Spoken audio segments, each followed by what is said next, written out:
오늘 말씀 함께 보도록 하겠습니다. 오늘 말씀은 창세기 45장 3절로 8절까지의 말씀입니다. 창세기 45장 3절로 8절까지의 말씀입니다. 창세기 45장 3절부터 8절까지의 말씀을 우리 함께 한 목소리로 합독하도록 하겠습니다. 요셉이 그 형들에게 이르되 나는 요셉이라 내 아버지께서 아직 살아 계시니까 형들이 그 앞에서 놀라서 대답하지 못하더라. 요셉이 형들에게 이르되 내게로 가까이 오소서. 그들이 가까이 가니 이르되 나는 당신들의 아우 요셉이니 당신들이 애굽의 판자라. 당신들이 나를 이곳에 팔았다고 해서 근심하지 마소서. 한탄하지 마소서. 하나님이 생명을 구원하시려고 나를 당신들보다 먼저 보내셨나이다. 이 땅에 2년 동안 흉년이 들었으나 아직 5년은 밭갈이도 못하고 추수도 못할지라. 하나님이 큰 구원으로 당신들의 생명을 보존하고 당신들의 후손을 세상에 두시려고 나를 당신들보다 먼저 보내셨나니 그런즉 나를 이리로 보내리는 당신들이 아니요 하나님이시라. 하나님이 나를 바로에게 아버지로 삼으시고 그 온 집의 주로 삼으시며 애굽 온 땅의 통치자로 삼으셨나이다. 아멘. 할렐루야. 할렐루야. 아멘. 사부 예배 가운데 나오신 우리 모든 성도님들 주님의 이름으로 사랑하고 환영합니다. 오늘 이 시간 우리가 함께 읽은 이 창세기 본문을 가지고 죽게 있네 라는 제목으로 함께 은혜 나누기를 소망합니다. 오늘 본문은 여러분들이 잘 알고 있는 요셉과 또 그의 형제들에 관한 이야기입니다. 여러분들도 잘 아시다시피 요셉은 형제들에 의해서 죽을 위기를 넘긴 이후에 거기에 그치지 않고 애굽의 노예로 팔려가게 됩니다. 요셉은 당시 17살이라는 나이에 형제들에게 배신을 당하고 아버지의 집으로부터 멀리 떠나게 됩니다. 물론 어느 정도는 요셉이 원인 제공을 했다라고 우리는 볼 수 있을 것 같습니다. 요셉이 밉상인 건 사실인 것 같습니다. 그러나 이 17살이라는 너무나 어린 나이에, 지금으로 따지면 고등학교 1학년 정도 되는 나이의 청소년에게는 너무나 조금 감당하기 힘든 그런 시련이지 않았나 생각이 됩니다. 우리의 생각과 우리의 어떤 시선으로 바라볼 때에 요셉이 노예로 팔려간 그 순간 그의 인생은 아마 이미 절망적이다라고 생각이 들지 않나 또 그렇게 생각이 됩니다. 그러나 우리가 성경을 읽어보면 의외의 표현이 등장합니다. 우리 창세기 39장 1절부터 3절 말씀 함께 보도록 하겠습니다. 요셉이 이끌려 애굽에 내려가매 바로의 신하 친위대장 애굽 사람 보디발이 그를 그리로 데려간 이스마엘 사람의 손에서 요셉을 사니라. 야훼께서 요셉과 함께 하심으로 그가 형통한 자가 되어 그의 주인 애굽 사람의 집에 있으니 그의 주인이 야훼께서 그와 함께 하심을 보며 또 야훼께서 그의 범사에 형통하게 하심을 보았더라. 분명 노예로 팔려간 상황에 있는 요셉을 보며 하나님께서 함께 하시니 요셉이 형통하였다라고 지금 오늘 성경에서는 이야기하고 있습니다. 여러분, 형통하다라는 말의 뜻이 무엇인지 아시나요? 제가 사전적인 의미를 찾아보니까 이 형통하다라는 말은 모든 일이 뜻과 같이 잘 되어가다라는 의미를 가지고 있다고 합니다. 우리의 시선으로, 우리의 생각으로 이 성경을 볼 때에 요셉의 상황은 전혀 형통하지 않습니다. 누가 봐도 형통하지 않은 것처럼 보여집니다. 그러나 우리가 함께 읽은 방금 이 성경의 말씀 속에서는 요셉이 분명히 형통하다라고 이야기하고 있습니다. 또 이에 그치지 않고 성경은 또 한 번 요셉이 형통하다라고 이야기하고 있습니다. 그게 언제냐면 바로 자신의 주인인 보디발, 그리고 그 보디발의 아내에 의해서 억울한 누명을 쓰고 나서 감옥에 갇혔을 때 또 이 형통하다라는 단어가 다시 등장을 합니다. 창세기 39장 20절에서 23절 말씀 함께 읽어보겠습니다. 이에 요셉의 주인이 그를 잡아 옥에 가두니 그 옥은 왕의 죄수를 가두는 곳이었더라. 요셉이 옥에 갇혔으나 야훼께서 요셉과 함께 하시고 그에게 인자를 더하사 간수장에게 은혜를 받게 하심에 간수장이 옥중 죄수를 다 요셉의 손에 맡김으로 그 재반 사물을 요셉이 처리하고 간수장은 그의 손에 맡긴 것을 무엇이든지 살펴보지 아니하였으니 이는 야훼께서 요셉과 함께 하심이라. 야훼께서 그를 범사에 형통하게 하셨더라. 요셉이 노예로 팔려갔을 때, 그래서 보디발의 집에 노예가 되었을 때, 또 억울한 누명을 쓰고 감옥에 갇히게 되었을 때 일반적인 관점에서는, 우리들의 생각으로는 인생의 아주 큰 고난 혹은 인생의 어떤 위기로 볼 수밖에 없습니다. 우리는 물론 이 요셉의 그 다음 이야기, 이 감옥에 갇히고 난 후의 이야기, 또 노예로 팔려간 그 뒤의 이야기를 우리는 미리 알기 때문에 그 요셉의 삶 가운데에 하나님이 함께 하시는구나 라는 것을 어렴풋이 추측할 수 있지만, 만약에 이러한 현실들이 우리의 삶 가운데 나타났다면 여러분들은 그 상황을 어떻게 받아들이시겠습니까? 만약에 여러분들이 17살에 가족들의 손에 의해서, 자신의 형제들의 손에 의해 노예로 팔려가게 되고 또 그 가운데에서 또 억울한 누명을 쓰고 감옥에까지 가게 된다면 여러분, 그 상황에서 형통이라는 단어를 떠올릴 수조차 없지 않을까, 그렇게 생각이 됩니다. 그 가운데에서 그 어떤 인생의 고난과 인생의 위기 속에서 우리는 그 가운데에서 이 모든 것이 다 하나님의 뜻이 있겠지, 이 가운데 하나님의 선하신 계획이 있을 거야 라고 생각하기에는 우리는 아마 너무나 연약한 존재이지 않나 생각이 됩니다. 만약 우리가 앞서 이야기했던 것처럼 어떤 요셉의 그 인생에 관해서, 요셉의 그 전반적인 인생의 서사에 관해서 미리 알지 못했더라면 우리가 이 성경을 보면서도 아니, 요셉과 하나님 함께 하시지 않는 건가? 하나님 요셉에게 왜 이런 시련을 주시나 하는 의문이 들 수밖에 없는 상황입니다. 그러나 요셉은 자신의 삶 가운데에 하나님이 함께 계신다는 것을 믿음으로 바라봤습니다. 그가 모든 상황 가운데에서 하나님이 선하신 계획을 가지고 자신의 삶을 주관하고 있다는 것을 믿음으로 바라봤던 것입니다. 오늘 우리가 함께 읽은 본문 말씀을 통해서 우리가 이 요셉의 믿음을 엿볼 수 있는데요. 창세기 45장 3절부터 5절 말씀 한번 더 읽어보겠습니다. 요셉이 그 형들에게 이르되 나는 요셉이라. 내 아버지께서 아직 살아 계시니이까. 형들이 그 앞에서 놀라서 대답하지 못하더라. 요셉이 형들에게 이르되 내게로 가까이 오소서. 그들이 가까이 가니 이르되 나는 당신들의 아우 요셉이니 당신들이 애굽에 판 자라. 당신들이 나를 이곳에 팔았다고 해서 근심하지 마소서, 한탄하지 마소서. 하나님이 생명을 구원하시려고 나를 당신들보다 먼저 보내셨나이다. 아멘. 오늘 본문에서는 형제들에 의해서 애굽의 노예로 팔려갔던 요셉이 이제는 애굽의 총리가 되어서, 이제 애굽의 왕, 바로 그 다음 2인자가, 애굽의 2인자가 되어서 그의 형제들을 만난 후의 이야기가 바로 오늘 우리가 함께 읽은 본문의 이야기입니다. 요셉은 감옥에 갇혔을 때부터 또 하나님과 함께 하심과 또 그로 인한 능력을 인정받아서 바로의 뒤를 잇는 애굽의 총리가 됩니다. 하나님께서 바로의 꿈을 통해서 애굽과 그 주변 나라들에 찾아올 7년간의 풍년과 또 7년간의 기근을 알게 하셨습니다. 그래서 이 애굽의 총리가 된 요셉은 이 7년간의 풍년 동안 잘 이렇게 수확한 농작물들을 잘 보관을 해놨다가 그 이후에 올 7년의 기근을 대비합니다. 그래서 요셉의 형제들이 이 요셉을 만났을 때가 언제냐면 그들이 살고 있는 이 가나안 지역에 마찬가지로 기근이 찾아와서 먹을 식량이 없어서 이제 먹을 것을 찾아 애굽으로 온 상황입니다. 저기에는 먹을 것이 있다더라 라는 이야기를 그들의 아버지인 야곱이 듣고 너희가 가서 먹을 것을 좀 구해와라 하고 그 요셉의 형제들을 애굽으로 보냈고, 또 여러 가지 일들이 있은 이후에 마지막에 요셉이 형제들에게 자신을 이야기하며 자신의 당신들의 동생입니다라고 이야기하며 그들이 마주하게 되는 상황을 보여주고 있습니다.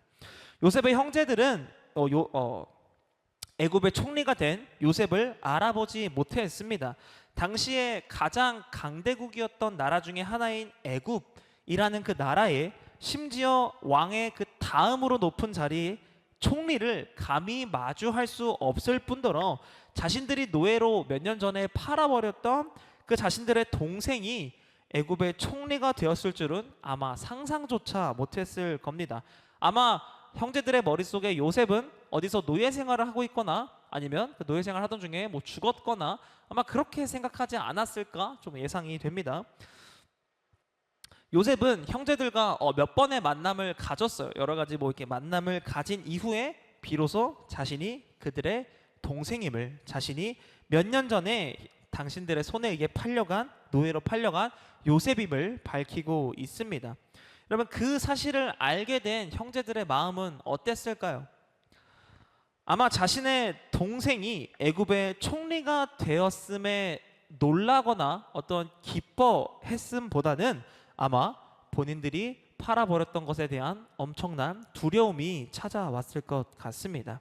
자신들이 노예로 팔아버렸던 동생이 이제는 엄청난 강대국의 그 중에서도 최고 권위자가 되어서 자신들 앞에 나타난 순간 이제 나는 죽은 목숨이겠구나 라는 생각밖에 들지 않았을 것 같습니다. 이제 엄청난 권력과 엄청난 힘을 가지고 이제 이 형제들에게 복수를 하고도 남을 엄청난 능력을 가진 요셉이 자신들 앞에 나타났을 때 아마 자신들에게 해를 가하지는 않을까 많은 두려움을 가졌을 것이라고 생각이 됩니다. 만약에 여러분들이 요셉이었다면, 여러분들 앞에 여러분들을 노예로 팔아버린 형제들이 있다면 여러분들은 어떻게 처신하셨을 것 같습니까? 일단 곤장부터 때리고 시작을 해야죠. 네, 곤장으로 가볍게 시작을 한 후에 그다음에 물이 좋을지 뭐 전기가 좋을지 좀 고민을 해볼 것 같습니다. 저였다면 애굽의 총리가 이제 되고 그만큼 권력을 가졌기 때문에 인간이라면 아마 누구나 그 상황에서 복수를 생각하지 않았을까 그렇게 생각이 됩니다. 아마 저였어도 방금 이야기했던 것처럼 그런 것들을 생각하고 아마 형제들에게 그렇게 하지 않았을까 생각이 됩니다. 그러나 오늘 본문에서 요셉은 그렇지 않은 모습을 보여주고 있습니다. 그는 자신이 겪어온 어떤 문제들, 자신이 겪어온 고난들, 자신의 삶의 어려움을 바라보지 않았습니다. 형제들에 의해 타지로 떠나게 되었고 노예 생활을 했었고 또 심지어는 억울한 누명으로 인해 감옥에까지 갇히게 되었지만 요셉이 17살이라는 나이에 그 청소년 시기에 겪기에는 너무나 버겁고 너무나 어려운 문제들이 많았지만 요셉은 그 가운데에서 그 문제들을 바라봤던 것이 아니라 자신과 함께 하셨던 하나님, 자신의 삶을 통해 일하시는 하나님을 바라보고 있음을 우리가 방금 읽었던 본문을 통해서 알 수 있습니다. 자신의 삶을 통해 일하시는 하나님을 온전히 바라보는 그 요셉의 믿음이 또 오늘 본문에서 잘 나타나 있습니다. 우리 창세기 45장 6절에서 8절 말씀 한번 더 읽어보겠습니다. 이 땅에 2년 동안 흉년이 들었으나 아직 5년은 밭갈이도 못하고 추수도 못할지라. 하나님이 큰 구원으로 당신들의 생명을 보존하고 당신들의 후손을 세상에 두시려고 나를 당신들보다 먼저 보내셨나니 그런즉 나를 이리로 보내니는 당신들이 아니요 하나님이시라. 하나님이 나를 바로에게 아버지로 삼으시고 그 온 집의 주로 삼으시며 애굽 온 땅의 통치자로 삼으셨나이다. 아멘. 요셉은 형제들 앞에 나아갈 때에 애굽의 총리로서의 자신을 앞세우고 자신을 드러낸 것이 아니라 그 모든 것이 형제들에 의해 노예로 팔려간 그 순간부터 지금 형제들을 만난 그 순간까지 그 모든 순간이 하나님의 계획이었음을, 하나님의 선하신 계획이었음을 고백하고 있습니다. 어떤 자신의 능력과 자신이 가진 권력으로 형제들을 압도하고 혹은 그들을 통제하려고 하는 것이 아니라 그 모든 것이 하나님의 구원을 위한 선하신 계획임과 자신은 그저 하나님의 도구였음을, 그 하나님의 선하신 계획을 위해서 사용된 하나님의 도구였음을 고백하고 있습니다. 하나님께서는 아브라함의 때부터 그의 자손들에게 언약을 주셨습니다. 요즘 고등부에서 이렇게 구약의 맥잡기를 했는데 아브라함의 세 가지 언약이 뭐였죠? 땅, 축복, 민족. 그렇죠. 민족을 주고요. 땅을 주고 복이 되게 하겠다. 이 세 가지 언약을 주셨습니다. 그래서 아브라함에게 하늘의 별과 같이 셀 수 없을 만큼 큰 민족을 줄 것이고 또 너에게 약속한 땅을 줄 것이며 너가 복이 되게 하겠다라는 언약을 아브라함에게 주셨는데 이 언약이 아브라함에서 이삭으로, 이삭에서 야곱으로, 그리고 야곱에서 이 요셉을 통해서 그 언약을 지키고 계셨던 것입니다. 이 민족을 보존하시기 위해서, 이 민족을 하나님의 백성 삼으시기 위해서 이 요셉을 애굽으로 먼저 보내시사 먼저 하나님의 그 선하신 계획을 위해 예비해 두셨다라는 것입니다. 요셉은 이러한 하나님의 일하심과 그 아브라함 때부터 이어져 온 그 언약을 지키시고 그 언약을 지키시기 위해 일하시는 하나님의 그 선하심을 고백하고 있는 모습을 보여줍니다. 우리는 삶을 살아가다 보면 눈앞에 닥친 어떤 현실들을 바라볼 때에 그 너머에 있는 하나님의 뜻을 보지 못할 때가 너무나 많습니다. 사실 삶을 살아가다 보면 또 삶을 살아가다가 어떤 문제들이나 어떤 어려움이나 어떤 고난들을 마주했을 때 사실 하나님이 너무 멀리 있는 것처럼 느껴질 때가 너무나 많은 것 같습니다. 하나님을 바라보기에는 당장 눈앞에 놓인 현실들이 막막해 보이고 또 너무나 커 보이기도 합니다. 특히 청년의 때를 살아가는 우리 청년들, 당장 눈앞에 놓인 어떤 진로의 문제들, 어떤 자신이 가지고 있던 무언가 어떤 문제들을 바라볼 때에 사실 그 너머에 있는 하나님을 바라보기에는 너무나 어려울 때가 많습니다. 하나님만 바라보기에는 당장 해결해야 될 것만 같은 문제들이 당장 우리의 삶에서 이게 해결이 되고 빨리 떠나야 될 것 같은, 그럼 빨리 회복되어야 될 것 같은 문제와 어려움들이 너무나 많습니다.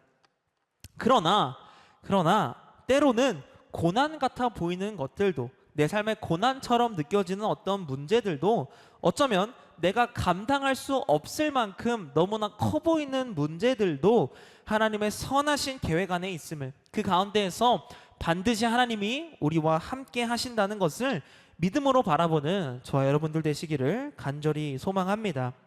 이런 이야기를 드릴 때 사실은 조금 조심스러운 면도 있습니다. 자신이 겪었던 어떤 상황과 환경을 직접 겪어보지 않고 어떻게 그렇게 쉽게 이야기하십니까? 제가 겪어본 고난 겪어보셨어요? 제 삶에 있는 어려움 느껴보셨습니까? 라고 이야기한다면 사실 저는 할 말이 없습니다. 그래서 전도사님이 뭘 알아요? 전도사님 뭐 겪어보셨어요? 라고 한다면 사실 저는 할 말이 없지만 성경에서 분명히 이야기하고 있습니다. 성경에서는 하나님께서 그 하나님의 백성들, 하나님의 자녀들과 끝까지 함께 하시며 우리를 향한 선하신 계획이 있음을 이 성경 전체를 통해서 보여주고 있습니다. 여러분들, 제 이야기가 아니라 성경 속에서 하나님이 그렇게 말씀하고 계시고 하나님이 그렇게 역사하고 있음을 우리는 믿음으로 바라봐야 할 줄로 믿습니다. 이스라엘이 멸망할 때에도 또 그들의 나라도 희망도 다 잃었을 때에도 하나님께서는 그들과 함께 하셨습니다. 그리고 다시 그들을 구원하셨습니다. 그들을 끝까지 사랑하심으로 말미암아 그들을 향한 그 언약을 잊지 않으시고 끝까지 그들의 삶 가운데에서 하나님께서는 일하심을 우리는 성경을 통해 볼 수 있었습니다. 그리고 이제는 그 하나님께서 우리의 삶 가운데서도 동일한 은혜로, 동일한 그 선하심으로 우리 삶 가운데서도 일하고 계시는 줄로 믿습니다. 우리의 믿음이 우리와 함께 하시며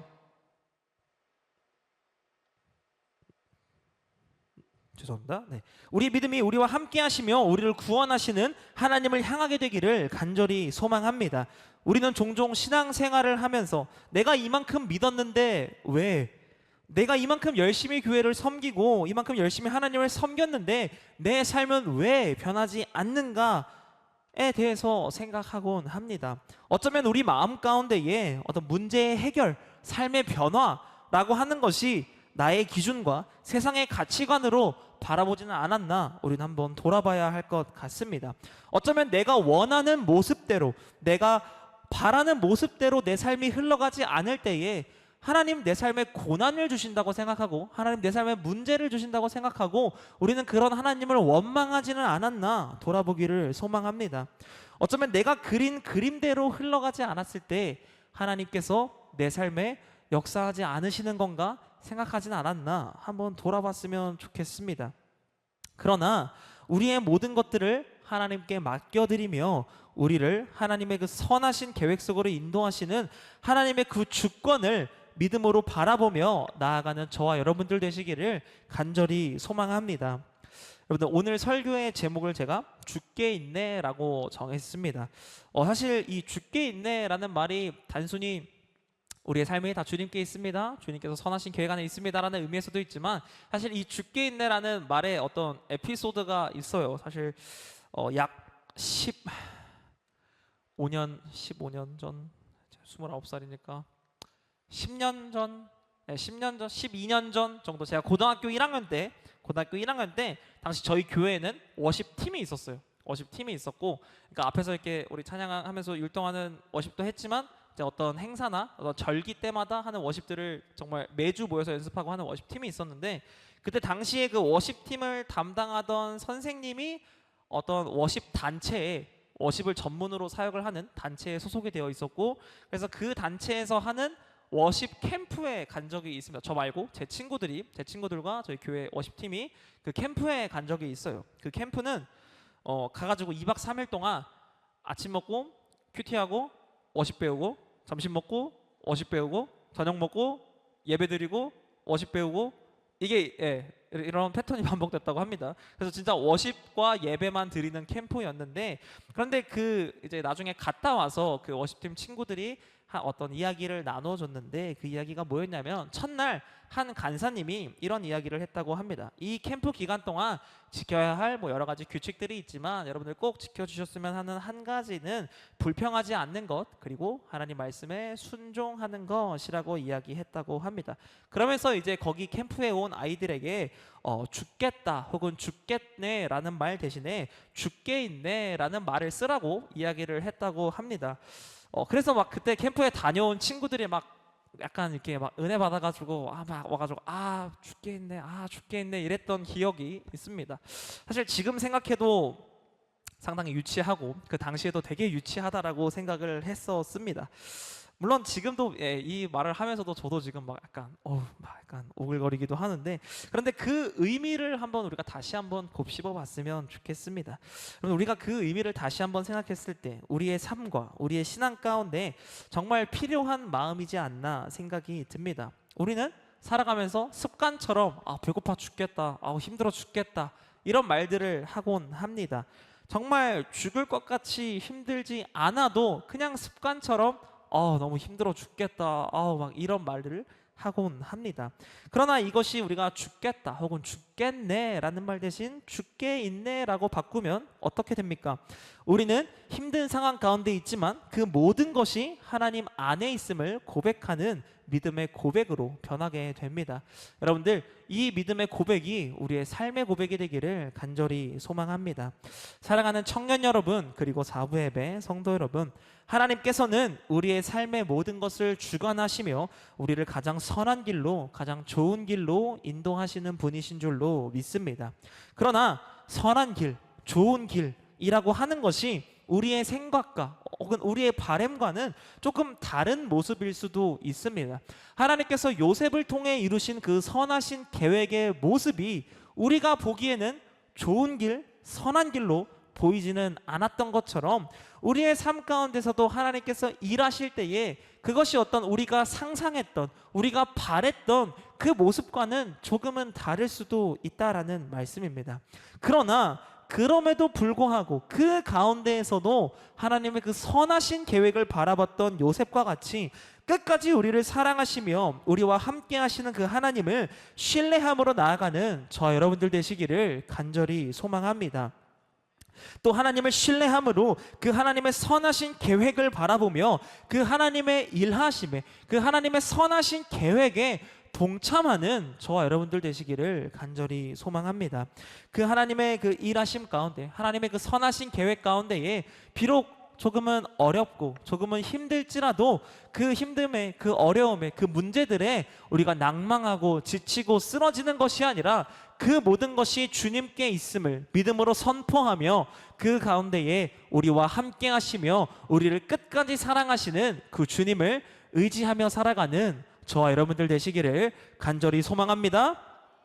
아멘.